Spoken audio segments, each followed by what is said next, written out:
बंगाल में सियासत क्या है, बंगाल में किसका जोर चलेगा, पिछली बार आंकड़े क्या थे, इन तमाम चीजों पर चर्चा करेंगे। हमारे साथ हमारे वरिष्ठ सहयोगी राकेश रंजन जी हैं। राकेश जी, बंगाल में चुनाव होने हैं और बंगाल का चुनाव बहुचर्चित और बहुप्रतीक्षित है। वहां इस बार फिर एक जोरदार मुकाबला, जंग देखने को मिलेगा। जी हाँ, बंगाल का चुनाव जंग जैसा ही है। बीजेपी और तृणमूल कांग्रेस के बीच यहाँ पर मुकाबला होना है। बीजेपी चाहती है कि इस बार वो बाजी पलट दे, सत्ता इनफैक्ट कहिए कि उसको पलट दे और वो सत्ता में आए। अगर आपको याद हो तो एक बार ये बात निकली थी कि जब अगर बीजेपी बंगाल जीतेगा तो शायद सबसे ज़्यादा प्रसन्नता बीजेपी को होगी। लेकिन क्या ऐसा हो पाएगा ये बताना फिल वक्त बड़ा मुश्किल है, क्योंकि जो दीदी का गढ़ है, ममता बनर्जी का गढ़ है बंगाल, और उनकी पकड़ मजबूत है। और इसलिए उनकी पकड़ मजबूत है क्योंकि बंगाल में उनका एक अपना प्रभाव रहा है और जो उन्होंने कुछ कार्य किए हैं उसकी भी तारीफ होती है।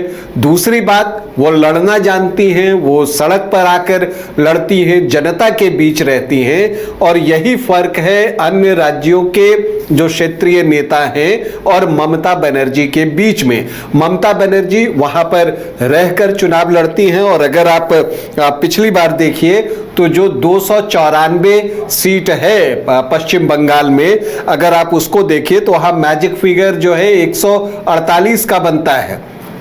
और ममता बनर्जी की पार्टी टीएमसी को कितने मिले थे पिछली बार? 216 सीट जो है टीएमसी जीतने में कामयाब हुई थी।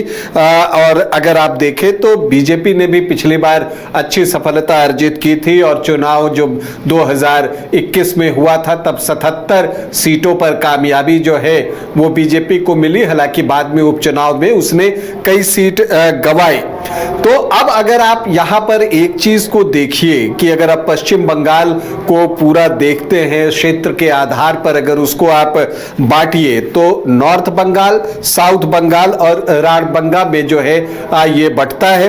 और अगर इसको आप देखें तो जो रीजन है, अगर इस वाइज आप बांट कर देखें तो जो साउथ बंगाल का इलाका है ना, वहां पर बीजेपी को सबसे ज्यादा मेहनत करने की जरूरत है अगर वो चाहता है कि वो बंगाल में सत्ता परिवर्तन करे। क्योंकि अगर यहां मुर्शिदाबाद की बात कर लीजिए, नादिया की बात कर लीजिए, नॉर्थ 24 परगना, साउथ 24 परगना, कोलकाता की बात कर लीजिए जहां की 11 विधानसभा की सीटें हैं और 11 के 11 जो है वो तृणमूल के पास है। इसी तरह से हावड़ा है जहां पर 16 सीटों में 16 की 16 टीएमसी के पास जो है वो है। हुगली है, पूर्वी मेदिनीपुर है, पश्चिमी मेदिनीपुर है, झारग्राम है। तो ये वो इलाके हैं जहां बीजेपी को बेहतर करना होगा अगर वो चाहता है कि वो सरकार को पलट दे। तो ये काम इतना आसान है नहीं जितना कहने में दिखता है, क्योंकि जो तृणमूल के कार्यकर्ता हैं वो भी पूरे दमखम के साथ चुनाव में लगते हैं। प्रचार में ही नहीं, बूथ मैनेजमेंट की आप बात कर लीजिए तो वहां पर आपको लगेगा कि दीदी का पलड़ा जो है वो स्लाइटली अभी भारी है। लेकिन प्रधानमंत्री नरेंद्र मोदी की एक सभा अभी हुई है। अब जब चुनाव जोर पकड़ेगा तो यहां पर कितने अपने पक्ष में गोलबंद कर पाती है जनता को बीजेपी, इस पर बहुत कुछ निर्भर करेगा। तो साउथ बंगाल की स्थिति जो है, यहां 183 सीट है और जो मैजिक फिगर है बंगाल में उदय वो 148 है। लेकिन सिर्फ साउथ बंगाल से ही टीएमसी को वो मैजिक फिगर मिल जाता है। पिछली बार 153 सीट इन 183 सीटों में जो है वो टीएमसी जीतने में सफल रही थी। यहाँ की डेमोग्राफी भी उनको सपोर्ट करती है और जो बंगाली भद्रजन का वोट है वो भी इनकी तरफ आपको आता हुआ दिखता है। इसके अलावा अगर आप देखें तो जो राडबंगा है जहां जिसमें पुरुलिया, बांकुड़ा, पूर्वी बर्धमान और पश्चिमी बर्धमान और बीरभूम का इलाका आता है, अगर आप वहां पर देखिए तो वहां पर भी क्लियर कट एज जो है वो टीएमसी को दिखता है। 57 सीटों में पिछली बार 39 सीट यहां पर टीएमसी जीतने में कामयाब रहा था। सिर्फ एक नॉर्थ बंगाल का इलाका है जहां पर कि मुकाबला जो है वो कांटे का है और स्लाइट एज जो है वहां पर एनडीए को पिछली बार मिला था। लगभग 30 सीटें जीतने में एनडीए यहां पर कामयाब हुआ था। इसमें कूच बिहार, अलीपुरद्वार, जलपाईगुड़ी, कलिम्पोंग, दार्जिलिंग, उत्तर दिनाजपुर और दक्षिणी दिनाजपुर जिला जो है वो आते हैं। तो यहां पर एनडीए की स्थिति अच्छी है, लेकिन जो फोकस बीजेपी का होना चाहिए अपनी सीटों को बरकरार रखते हुए कि वो दक्षिणी बंगाल में कितनी अपनी पैठ बढ़ा पाता है और अंततः बंगाल में सत्ता पलटेगी या नहीं पलटेगी, फिर ममता दीदी ही रहेंगी या इस बार जो है वो बीजेपी वहां पर जो है वो सत्ता में आती है। वो इस बात पर डिपेंड करेगा कि साउथ बंगाल में बीजेपी का प्रदर्शन कैसा रहता है। क्योंकि अगर आप देखें उदय, तो 2021 में जो टीएमसी था उसको, जो उनका एक गठबंधन था, उनको 48.5% के आसपास वोट थे और एनडीए को लगभग 38% वोट था, मतलब 10.5% वोट का फासला था। जो लेफ्ट और कांग्रेस है उनके वोट जो है लगभग 10 से 12.5% के बीच आकर स्टैग्नेंट हो गया है, वो रुक गया है। लेकिन जब 2024 में लोकसभा का चुनाव हुआ तो तृणमूल को सीटें ज्यादा मिली पिछली बार से, लेकिन वोट प्रतिशत उनका विधानसभा चुनाव से कम हुआ।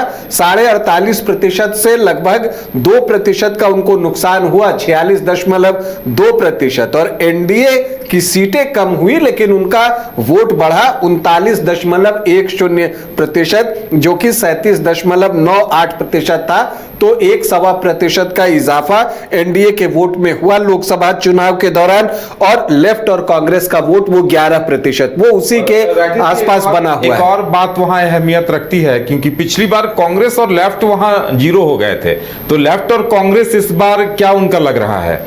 देखिए, उनके लिए सीट निकालना इतना आसान होगा नहीं, क्योंकि जैसे जैसे बीजेपी बंगाल में जो है वो बढ़ा है, उसके समर्थकों की संख्या बढ़ी है, तो दूसरी तरफ उसका एक काउंटर पोलराइजेशन हुआ है। मुस्लिम वोट जो पहले लेफ्ट और कांग्रेस की तरफ भी जाते थे वो कंसोलिडेट हुए हैं आपको ममता बनर्जी की तरफ। अब इस बार के चुनाव में हुमायूं कबीर और जो असदुद्दीन ओवैसी की पार्टी है एआईएमआईएम, उनका प्रदर्शन कैसा रहता है वो भी चुनाव परिणाम पर असर डालेगा। इसलिए हुमायूं कबीर ने जैसे ही अब सक्रिय वो होते हैं उन पर आरोप लगने लगता है। टीएमसी कहना शुरू करता है कि ये बीजेपी की बी टीम है, बीजेपी कहती है ये टीएमसी के हैं, तो एक वहां पर स्थिति बन रही है और उनको समर्थन मिला है। लेकिन क्या ये वोट में तब्दील होगा, इस पर बहुत कुछ निर्भर करेगा।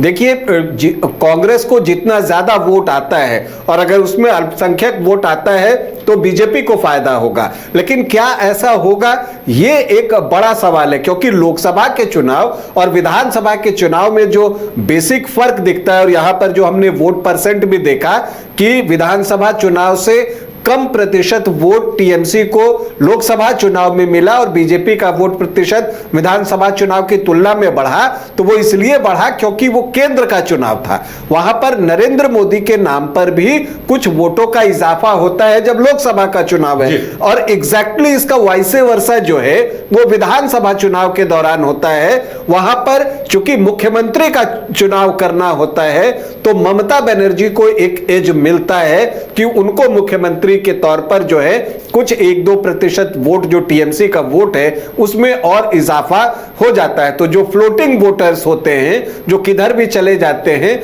उनमें से आप देखिएगा कि विधानसभा चुनाव के समय floating voters towards TMC shift होते हैं और लोकसभा चुनाव के दौरान टुवर्ड्स बीजेपी शिफ्ट होते हैं। मुकाबला यहां पर आमने सामने का ही देखिए, जिसमें कि कांग्रेस और लेफ्ट जो है वो एक तीसरा कोण बनाने का प्रयास तो जरूर करेगा, लेकिन कामयाबी कोई सिग्निफिकेंट होगी इस बात की संभावना कम दिखती है। हां, उनके वोट प्रतिशत से चुनाव परिणाम पर जो है वो असर पड़ सकता है, जिसका फायदा नुकसान टीएमसी और बीजेपी में से किसी को हो सकता है। तो पश्चिम बंगाल में एक दिलचस्प चुनाव होने जा रहा है। कांटे का चुनाव होने जा रहा है, क्योंकि चुनाव अब जैसे जैसे जोर पकड़ेगा आप देखिएगा कि वहां माहौल जो चुनावी है वो और गरमाएगा। अब इसमें बाजी कौन मारता है फिर वक्त कहना मुश्किल है, लेकिन अभी की परिस्थिति में स्लाइट एज जो है वो टीएमसी को